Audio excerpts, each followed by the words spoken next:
அனுஷன் வணக்கம். அனுசு கேளுங்க. வணக்கம் வணக்கம். தெரியுமா ரெண்டு மதுக்கில்லை. ஓகே பரவாயில்ல. என்னத்துக்காண்டி நீங்கள் ஒரு வீடியோ போடுறீங்க, அப்போ அந்த வீடியோவில் வந்து நாங்கள் பார்த்து கவலைப்பட்டு உங்களுக்கு காசு அனுப்புகிறோம். உதாரணத்துக்கு அந்த யானை அடித்த தேப்பன் பிள்ளையர்கிட்ட சொல்லி ஒரு வீடியோ போட்டீங்க. அப்போ அவைகளுக்கு அனுப்பின உதவியை வந்து நீங்கள் போட்டு அடுத்த நாளே உங்களுக்கு காசெல்லாம் போட்டாச்சு. என்னத்துக்காண்டி அந்த காசை அவைகிட்ட கொண்டு போய் கொடுக்க இல்லை. அதுதான் சொன்னான் ஆரம்பத்திலே ஒரு சில மிஸ்டேக் நடக்கலாம். இல்ல இப்ப நீங்க மட்டக்களப்புல வந்து நீங்க ஒரு ஏரியால உதவி செய்யறீங்கன்னு சொன்னா அதை கிளியர் பண்ணி போட்டு நீங்க மற்ற ஏரியா போலாம் தானே, ஏன்னு எல்லா இடத்துலயும் செய்றீங்க? உங்களுக்கு ஒரு 5 உதவி திட்டத்துக்கு காசு வந்திருக்கா, அந்த 5 உதவி திட்டத்தை முடிக்காம ஏன் அடுத்த உதவியை பெறுறீங்க? அண்ணா என்னன்னு சொன்னா திடீர்னு அடிச்சு கொண்டிருப்பாங்க. இப்ப இங்க நிக்கக்குள்ள வந்து பாகர்ல இருந்து ஒரு அடிச்சு கொண்டிருப்பாரு, அங்க இருந்து ஒரு அடிச்சு கொண்டிருப்பாரு. அண்ணன் இன்றைக்கு ஹாஸ்பிட்டலுக்கு போவாங்க விட்டா சிக்கலாம் வாங்கன்னு சொன்னா அந்த மாதிரி விஷயங்கள் வரக்கூடாதுன்னா திடீர்னு அங்க ஒவ்வொரு இடத்தையும் போக வேண்டி வருது. இல்ல அனுசன் ஒரு நிமிஷம் பாருங்க வரன் சிம்பிளா கேட்கறேன் சார், குறைக்காதீங்க. பொதுவில் சொன்னா தனியா உங்களோட கதை கேளாது சரியோ. நான் இப்ப உதாரணத்துக்கு ஒரு இங்க இருந்து யூரோப்ல இருந்து ஒரு ஆள் காசு அனுப்பிட்டார். அப்ப அவற்றை இது வந்து எப்பயுமே உங்களுக்கு ஞாபகத்துல இருக்கணும். மேடம் இந்த அண்ணா காசு போட்டவர் அந்த அண்ணன் அலுவலை முடிச்சுட்டு தான் அடுத்த காசுல கை வைக்கணும்ண்டு. ஓமா இல்லையா? நாங்கள் வந்து கஷ்டப்பட்டு தான் இங்க எல்லாருமே உழைக்கிறோம். அப்ப அதுல பிச்சா பிடிச்சுதான் நீங்க போடுற வீடியோ பார்த்து நாங்க அழுதுக்குள்ளாரி உங்களுக்கு அந்த ஆக்களுக்கு போய் உதவி செய்யட்டும்ண்டு இதுல காசு அனுப்புறோம். ஆனா நீங்க அதை வச்சுட்டு சரிங்க அடுத்த ஏரியாவுக்கு போறீங்க, அது கூடாத வேலை தானே? அது கூட மன்னிச்சு கொள்ளுங்கண்ணா. அது எனக்கு இல்லை, பொதுவாக தான் கேட்குறேன்னு சொன்னேன். என்ன சொன்னா எல்லாருமே இதை வந்து விளங்குதண்ணா காசு அனுப்புனவங்களுக்கு கோபம் தானே விளங்குதண்ணா. இல்லை நானும் வந்து வேணுமென்று உங்களோட காசை வந்து எடுக்கணுமோ இது மட்டும் தான் செய்யல. மற்ற இன்னொரு இது, நான் ஏன் உங்களோட கோவப்பட்டோ இதண்டோ நான் உங்களுக்கு வேறு பேசிட்டு போட்டேன்னா எனக்கு ஒரு பயம் இருந்தது. இதை நீங்கள் முந்தி என்ன செய்றீங்க, வெளிநாட்டில் இருந்து யாரும் உங்களுக்கு கொஞ்சம் தூசணத்தில் காய்ச்சி இது போட்டேன்னா அந்த ரெக்கார்டிங் எடுத்து வீடியோவாக போடுறீங்க. ஏன் இதெல்லாம் செய்றீங்க அது சொல்லுங்க. உங்களுக்கு போடலையே நான். இல்லை அவர் கேட்குறாரு போட்டவங்களுக்கு இது வரைக்கும் போட்டவங்களை ஏன் அப்படி செய்றீங்கன்னு கேட்குறாரு அந்த அண்ணன். அதுக்காக போட்டிருந்தா ஏன் அப்படி செய்றீங்க, ஏன் அப்படி செய்றீங்க? அப்படி போடலையே நான். அனுசன் நீங்க போட்டிருக்கிறீங்க அனுசன். அண்ணா அது வந்து காசு அனுப்புனதுக்கு பிறகு காசை வந்து திருப்பி அனுப்புனது பிறகு சம்பந்தம் இல்லாம நான் கொண்டு கொடுத்துரு அதுக்கு போட்ட சொல்றீங்க, அதை சொல்றீங்களா? தெரியாதீங்க. நான் எனக்கு திருப்பி எனக்கு இப்ப எல்லாம் ஓரளவுக்கு ஞாபகத்துல இருக்குதான் நான் சொல்றேன். நான் அப்ப கூடாது. இப்ப என்ன சொல்லுங்க, நீங்கள் வந்து போட்டுக்கால அவர் ஸ்கிரீன்ஷாட் போட்டு நான் என்னன்னு சொன்னால் அவரோட காசு வந்து கொடுப்படாமல் கிடந்து அவர் வந்து நிறைய அந்த என்ன ஃபேஸ்புக் பேஜ் நியூஸ் எல்லாம் கொடுத்து மானவங்கப்படுத்தினவர். ஆனால் நான் அவருக்கு காசை வந்து திருப்பி அனுப்பித்தனன்றே போடல அவர். இல்ல நான் சொல்ல கதை கலங்க சார். அதாவது வந்து நீங்க என்ன செய்றீங்கன்னு சொன்னா, இப்ப ஒரு இது வந்து உலகமயமாக்கப்பட்ட இதண்டபடியா நீங்க என்ன செய்ய, இப்ப 10 பேருக்கு எனக்கும் உங்கள நல்ல அபிப்பிராயம், இப்ப கூட நல்ல அபிப்பிராயம் இருக்கு. நான் உதவி செய்யறேன் இல்ல, இப்ப செய்யறேன் இல்லை. உங்களுக்கு நான் 3 உதவி கிட்ட செய்திருக்கிறேன், நான் இப்ப செய்யறேன் இல்ல. என்ன பிரச்சனைன்னு சொன்னால் நீங்க வந்து இப்ப மற்றாக்களுக்கு எங்களை பற்றி தெரியாது, எங்களோட பேர் உங்களுக்கு தெரியும். அப்ப இப்படி என்னன்னு சொன்னா மற்றாக்கள் நம்புவினம். அந்த அதைத்தான் அதெல்லாம் நீ செய்யாதீங்க. நீங்க செய்யற நல்ல வடிவத்தான் செய்து வந்த நீங்கள் வரவேற்கிறேன், ஒத்துக்கொள்றேன். ஆனா உங்களை ஏமாத்தணும்ண்டோ இல்ல வந்து உங்களோட காசை வந்து எடுக்கணும்ன்றதுக்காக வந்து நாங்க இப்படி செய்யலன்னா தெரியாம நடந்த பிரச்சனை தான். அப்படி சொல்ல என்ன சொல்லுங்க, நீங்க தான் பொறுப்படுத்த செய்றீங்க. நீங்கள் அப்படி சொல்ல முடியாது. சொன்ன என்னன்னு சொன்னா அவங்க கஷ்டப்பட்டு அனுப்புன காசை நீங்க வாங்கிட்டு அதுக்கு சரியான ஒரு திட்டத்தை நீங்க செய்யல, இப்ப எனக்கு தெரியாதுன்னு சொல்றது இதை ஏற்றுக்கொள்ள முடியாது. இந்த விஷயத்த நீங்க இப்படி சொன்ன வார்த்தை வந்து யாருமே ஏற்றுக்கொள்ளல. நீங்க பொறுப்படுண்டா சொன்ன நீங்க வந்து மறந்துட்டு சொல்லல. அதுன்னு சொன்னா நீங்க வந்து ஒரு பேனையும் கொப்பியும் எடுத்து போட்டு எல்லா விவரத்தையும் டெலிஃபோன் அடிக்கடி பண்ணதான் போகுது. அண்ணா வந்து குறுக்குறவங்க மன்னித்து கொள்ள வேணாம். ஆனால் ஒரு சில பிள்ளைகளை அவரை ஏற்றுக்கொள்கிறார், கொஞ்சம் சொல்ல தயங்குறார். அண்ணா அதை புரிஞ்சு கொண்டு நீங்கள் செயல்படுங்க. இல்லை அடிச்சு கதைக்க வேணாம் ப்ளீஸ் பண்ணி கேட்குறேன். ஒரு ஆள் ஓகே பதில் சொல்ல உங்களை எதிர்த்து அவர் அடிபட்டு கதைச்சாருன்னா நீங்கள் அதுக்குரிய பதிலை கேட்கலாம். அவர் அவங்க புரிஞ்சு கொண்டு நடக்கிறதுன்னா இனிமேல் வந்து பிள்ளையை நடக்காதபடியாக செய்வார். அதுக்கு இந்த மாதிரி கதைங்க ப்ளீஸா. ஒரு மன கூப்பிட்டு வச்சு ஏற்கனவே நடந்த தவறுகளை தான் தீர்த்துக் கொள்றது அரசர் ஒத்துக்கொள்றது என்னடா சார்? சொல்ல நீங்க அப்படி செய்யக்கூடாதா? குருணக்காங்க அனுசன் நான் கேட்டேன். இது பொதுவா இது எல்லாரும் தான் இந்த கேள்வியில கேட்டுனாங்க. உதவி செய்ய மற்றாக்கிற காசு ஒரே விஷயம் மட்டும்தான். மற்றாக்கிற காசை களவெடுக்க நினைக்கிற நான் எந்த சொந்த பணத்துல மற்றாக்கிட்ட ஹெல்ப் பண்ண மாட்டேன். ஹெல்ப் பண்ண வேண்டிய அவசியம் இல்லை. நீங்க களவெடுத்துன்னு சொல்ல இல்ல அனுசன். அதாவது இப்ப ஒரு பிள்ளைக்கு உதவி செய்யுங்க சொன்னா அந்த பிள்ளைக்கு அந்த உதவியை கொண்டு போய் சேருங்கன்றதான் இது. நான் அனுப்பின காசு நீங்க 3 பேருக்கு சொன்ன நீங்கள் கடைசி அந்த ஆட்டோக்கார ஐயாக்கு அண்ணன் கூட கொடுக்க இல்லை. நீங்க வேறொரு புள்ள ரயில்ல அடிபட்ட பிள்ளைக்கு தான் அந்த காசு கொடுத்த நீங்க. அப்ப நான் ஒரு புள்ள பாவம் காகித பண்ணில புள்ளன்னு சொல்லி உதவி செய்யலத்தான் அந்த பிள்ளைக்கு தான் நான் காசு அனுப்பிடுவேன். அப்ப அந்த அவருக்கு கொடுக்காட்டி மற்றாக்களுக்கு அந்த காசை கொடுத்துருவோம்ண்ணா. அதான் உண்மையானது. வணக்கம் அண்ணா. வணக்கம். நான் மன்னிச்சு கொள்ளுங்க, தெரியாம தவறு விட்டு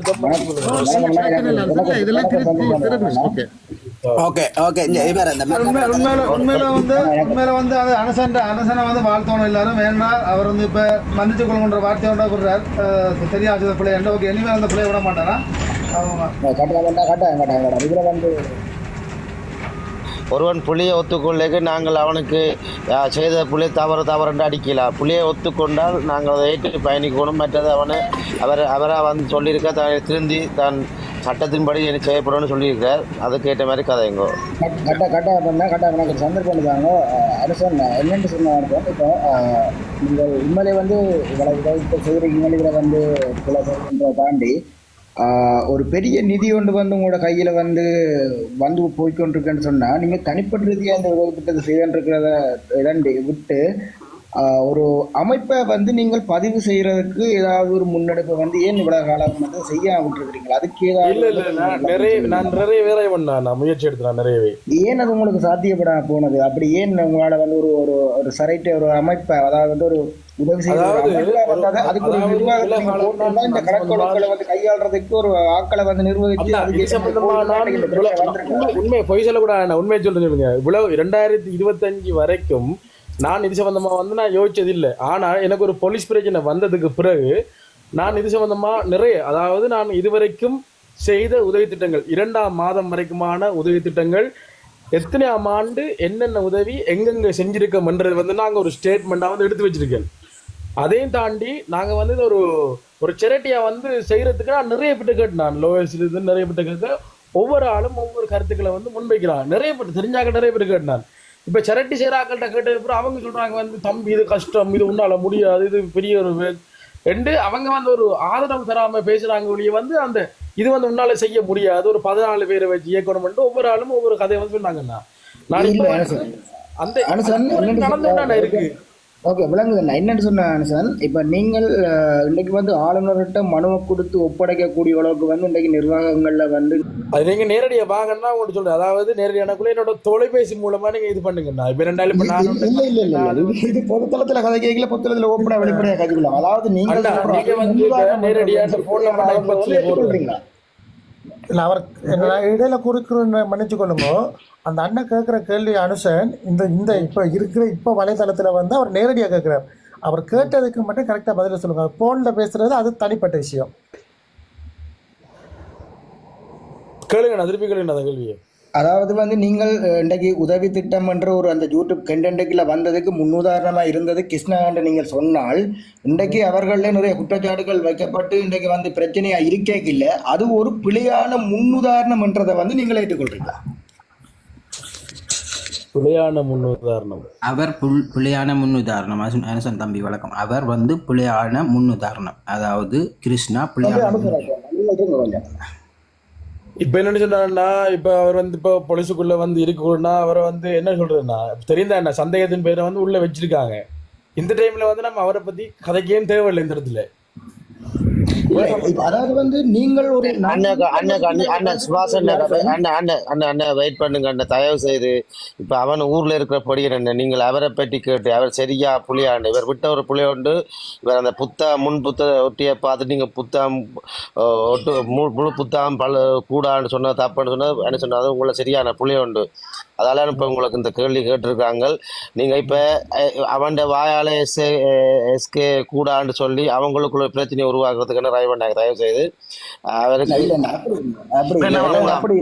ஒரு நிலப்பாடு தாண்டி நாங்கள் ஒரு முன்னுதாரணமா எடுத்தால் அது புலியா இருந்தாலும் புலியா இருக்கிறவங்களுக்கு விசுவாசமா இருக்கும். அது சரியோ புலியோ எடுத்த முன்னுதாரணத்துக்கு நாங்கள் விசுவாசமா இருக்கணும். அதுக்கு சோசியல் மீடியால வந்துட்டு பொது வழி ரெக்கார்ட் எடுத்துட்டு அவங்க அனுசன் போய் எஸ்கே தப்பா காய்ச்சுன்னா அவருக்கு ஒரு சிக்கல் உருவாக்கும். தயவு செய்த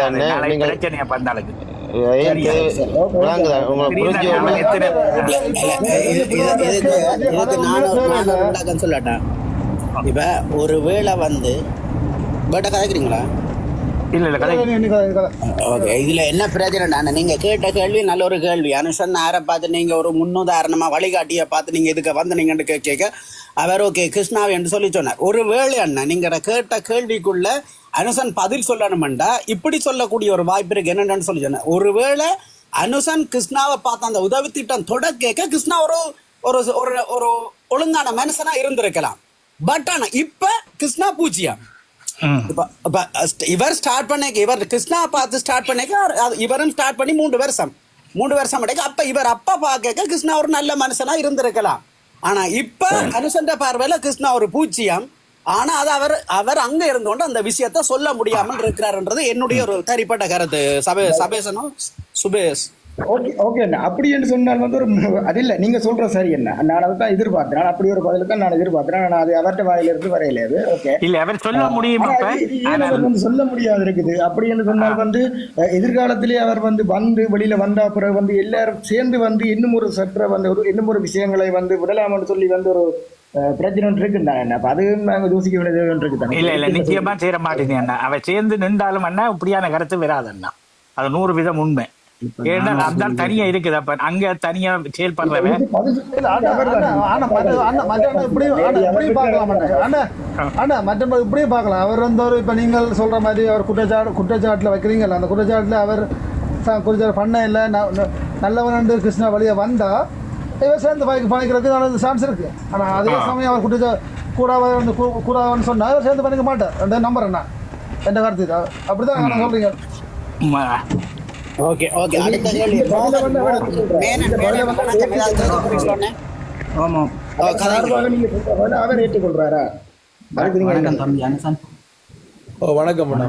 வணக்கம். நான் உங்களோட வீடியோ எல்லாமே பார்த்துருக்கேன். நீங்க சின்ன வயசுல இருந்து அதை செய்த வீடியோல இருந்து எல்லாமே நான் பார்த்துருக்கேன். சரியா பார்த்துருக்கிறேன், எல்லாம் பார்த்து என்ஜாய் பண்ணிக்கிறேன். எல்லாம் பார்த்து உங்களோட வீடியோவில் நான் பார்த்த வரைக்கும் எந்த ஒரு நபரையும் நீங்கள் வந்து ஒரு பாடிஷன் பண்ணியோ ஏதோ ஒரு விதமான ஒரு இது பண்ணியும் நீங்கள் ஒரு வீடியோ உங்களோட வீடியோவில் நான் அவ்வளோ பெருசான ஒரு விஷயமா பார்த்ததில்லை. சிரிக்க வச்சுக்கிறீங்க, சில விஷயங்கள் சிந்திக்கிற மாதிரி இந்த மாதிரி செய்திருக்கிறீங்க. ஒவ்வொரு உதவி திட்டம் செய்யும் போதும் ஒரு வீடியோவும் உங்களோட வீடியோவில் நான் அதே மாதிரி ஆரம்ப நிலையில் அவற்றை வீடியோ நாங்கள் வந்து அப்படி தான் பார்த்து கொண்டு வந்தாங்க. ஆனால் அவர் அதுக்கு பிறகு செய்த வீடியோ ஒவ்வொன்றையுமே ஒவ்வொரு ஏழைகளை பயங்கரமான ஒரு எங்களுக்கு மனம் வலிக்குதுண்டா, அவர் செய்கிற விஷயம் எங்களுக்கே மனம் வலிக்குதுண்டா. அவர் செய்த அந்த அவங்களுக்கு இவ்வளோ மனசு வலிச்சிருக்கும். வீடியோ போட்டுட்டு அவர் போயிருப்பார், அங்கால போயிருப்பார், மனசு வலிச்சிருக்கும். இன்றைக்கு வந்து அவர் செய்த அந்த பிழைக்கான ஒரு கர்ம வினையத்தை நான் அனுபவிச்சுட்ருக்கேன். இப்போ நான் சொல்ல வர்ற விஷயம் ஒரே ஒரு விஷயந்தான். உதவி திட்டம் நீங்கள் செய்கிறீங்க, எல்லாம் செய்கிறீங்க, எல்லாமே சரியான முறை செய்கிறீங்க. நீங்கள் அவர் செய்த ஒரே ஒரு பிள்ளை, அந்த பிள்ளையால் இன்றைக்கு அவர் செய்த நல்லதுகள் கூட மறைஞ்சு போயிடுச்சு. சரியா, அவர் செய்த நல்லது செய்திருக்கலாம். அவர் 50% செய்திருக்கலாம், 50% செய்யாமல் விட்டுருக்கலாம். இன்றைக்கு மறைஞ்சு போயிட்டு. அப்போ நான் என்ற வேண்டுகோள் ஒன்று தான், உதவி பணக்காரனாக வர்றது, ஏழையாக இருக்கிறது எல்லாம் வந்து வாழ்க்கையில் சகஜம். நாங்கள் எல்லாம் சின்ன வயசு, எனக்கு 42 வயசு தம்பி, 43 வயசு. நான் சின்ன வயசு 7 வயசுலேருந்து நான் படாத கஷ்டமும் படாத துன்பமும் இல்லை, ஒரு போராட்ட சூழ்நிலையால் இல்லைன்னு கஷ்டப்பட்டு தான் இந்த ஃப்ரான்ஸில் வந்துருக்கிறேன். ஆனால் இன்றைக்கு அவர் செயல்பட்ட விதங்கள் நிறைய விதங்கள் ஆக்களை கொலைமிட்டல் விடுறது அந்த மாதிரி விதங்கள்லாம் செய்யலாம். ஆனால் நீங்கள் வந்து அது சரியான முறையான சரி உங்கள்கிட்ட நான் பெருசாக எந்த குற்றமுமே கண்டுபிடிக்கிற அளவுக்கு நீங்கள் நடக்கலைன்ற என்னை பொறுத்த வரைக்கும் நான் அவ்வளோது கண்டுபிடிக்கிறேன். அவர் செய்ததை கர்ம வினை. ஆனால் இன்று வரைக்கும் அவருக்கு சைடில் இருந்து தேவையில்லாமல் சப்போர்ட்கள் செய்து வீடியோவில் போட்டு அவர் செய்கிற நல்லவர் கடவுள் அதீதண்டு ஒவ்வொரு மாதிரி வீடியோ பாட்டு போட்டுலாம் செய்கிறது சரியான தவறு தான் வேணும். எனக்கு வந்து மனசில் வந்து நானும் கஷ்டப்பட்டு வளர்ந்த அடிப்படையில் வந்து எனக்கும் மக்களுக்கு உதவி செய்கிற சேவை மனைப்பாங்கன்னு மனசில் இருக்குது. நான் யூடியூப்பில் வந்து ஸ்டார்டில் நான் செய்யும் போதுன்னா உண்மைக்கும் எனக்கு யூடியூப்லாம் காசு வருமானு எனக்கு தெரியாது. ஆனால் வீடியோக்கள் போட்டு போக்கில் சம்பளம் வரக்குலாம் தெரியுமோ இப்படியும் வந்து யூடியூப்ல இருந்து சம்பளம் வருமானு சொல்லிட்டு. ஆனால் ஆரம்பத்தில் வந்து எனக்கு சரியாக விருப்பம் ஏன்னா நான் கஷ்டப்பட்டு வந்து பிறந்த வழியில் வந்து எனக்கு மக்களுக்கு வந்து ஹெல்ப் பண்ணணுமன்றது வந்து அது எப்போவும் வந்து ஊர்ன ஒரு விஷயம் உண்டு. நாங்கள் வீடியோவில் மட்டும் ஹெல்ப் பண்ணலன்னா வீடியோ பின்னாடி நாங்கள் நிறைய உதவி திட்டங்கள் செஞ்சுட்டான்ருக்கோம். அது எந்த சொந்த பணத்தில் யூடியூப்லேருந்து வர வருமானத்தில் எனக்கு ஒரு லட்சியம் இருக்குண்ணா. நான் எல்லா வீடியோ நீங்கள் எடுத்து பார்த்தீங்கன்னா தெரியும். நான் சொல்லக்கூடிய விஷயங்கள் என்னென்னு சொன்னால் என்னுடைய சொந்த பணத்தில் எதிர்காலத்தில் நான் வீடு கட்டி கொடுக்கணும், நிறைய பிள்ளைகளை படிக்க வைக்கணும்னு என்னோட லட்சியம் இருக்குது. ஆனால் வந்து நான் இனிமேல் நான் உதவி செட்டா அதாவது நான் எனக்கு இப்போ காசு அனுப்புனா ஒரு பெண்டிங் காசுகள் இருக்குது அதை நான் கொடுத்து முடிப்பேன். வீடியோலையோ இல்லை வீடியோ பின்னாலே வந்து நான் கொடுத்து முடிச்சு அதை முடிச்சதுக்கு பிறகு வந்து நான் வந்து எந்த வருமானத்திலிருந்து நான் எந்த உதவி திட்டங்களை நான் செய்யணும்னு நினைக்கிறேன். அதோட சேர்த்து நான் உதவி திட்டங்கள் பெரிய லெவலில் செய்யணும்னு சொன்னா நான் சொல்லுதுங்க செய்யணும்னு சொன்னால் கண்டிப்பாக அது செரட்டியா பதிவு செஞ்சு எல்லாம் ஓகே ஆனதுக்கு பிறகு கணக்கு காட்டி தான் நான் உதவி செய்வேன். இதை நான் இதில் சொல்லிக் கொள்றேன். நான் உங்களோட இதை கதைக்கிறேன். சரியா? இப்ப நீங்க உதவி விளங்குதா? இன்றைக்கு எஸ்கே பத்தி அங்கே நிறைய பேர் எவ்வளோத்த கதைக்கிறாங்க. அவர் அப்படி செய்தார் இப்படி செய்தார். நாங்கள் இல்லையென்று சொல்லலை. ஆனா அதே இதை வந்து இவர் ஒழுங்கா செய்திருந்தாருன்னு சொன்னா இவ்வளவு பிரச்சனை அவருக்கு வந்திருக்காது. விளங்குதான்? அவ்வளவுதான். இப்ப நாளைக்கு நிச்சயம் இல்லை உங்களுக்கு அந்த கண் வருத்தம் வந்து நீங்க எல்லாம் ஒரு கொஞ்ச காலம் வீடியோ போடாம இருந்த மாதிரி நாளைக்கு உங்களுக்கு ஒரு பிரச்சனை நடந்திருந்தா உங்களுக்கு வேற யூடியூபர்ஸ் மேர்வால வந்து உதவி திட்டம் வர வேண்டிய நிலைமையும் வந்திருக்கும் இல்லையா? அப்ப அதுதான் முக்கியம். என்னன்றதை நீங்க யோசிச்சு நடவுங்க. இதுல சொன்ன ஒவ்வொரு கருத்துக்களையும் நீங்க கவனத்துல கொள்ளுங்க. அவ்வளவுதான். இந்த கிருஷ்ணா வந்து ஒரு முன்னுதாரணமா இருந்துதான் எல்லாரும் அதை பார்த்து உதவி வீடியோன்ற தளத்துக்கு வந்தவர்கள். கிருஷ்ணாவே வந்து தவறு விட்டதால புலம்பெயர் மக்களுக்கு இந்த உதவி செய்யற வீடியோ காலம் மேல ஒரு அவநம்பிக்கை வந்தது. அந்த நேர்மையா செயல்படுறவர்களுக்கும் அனுப்பலாமான ஒரு கொஸ்டின் மார்க்ல கேள்விக்குறியில வந்து நிக்கிறதுக்கு கிருஷ்ணா ஒரு காரணம்.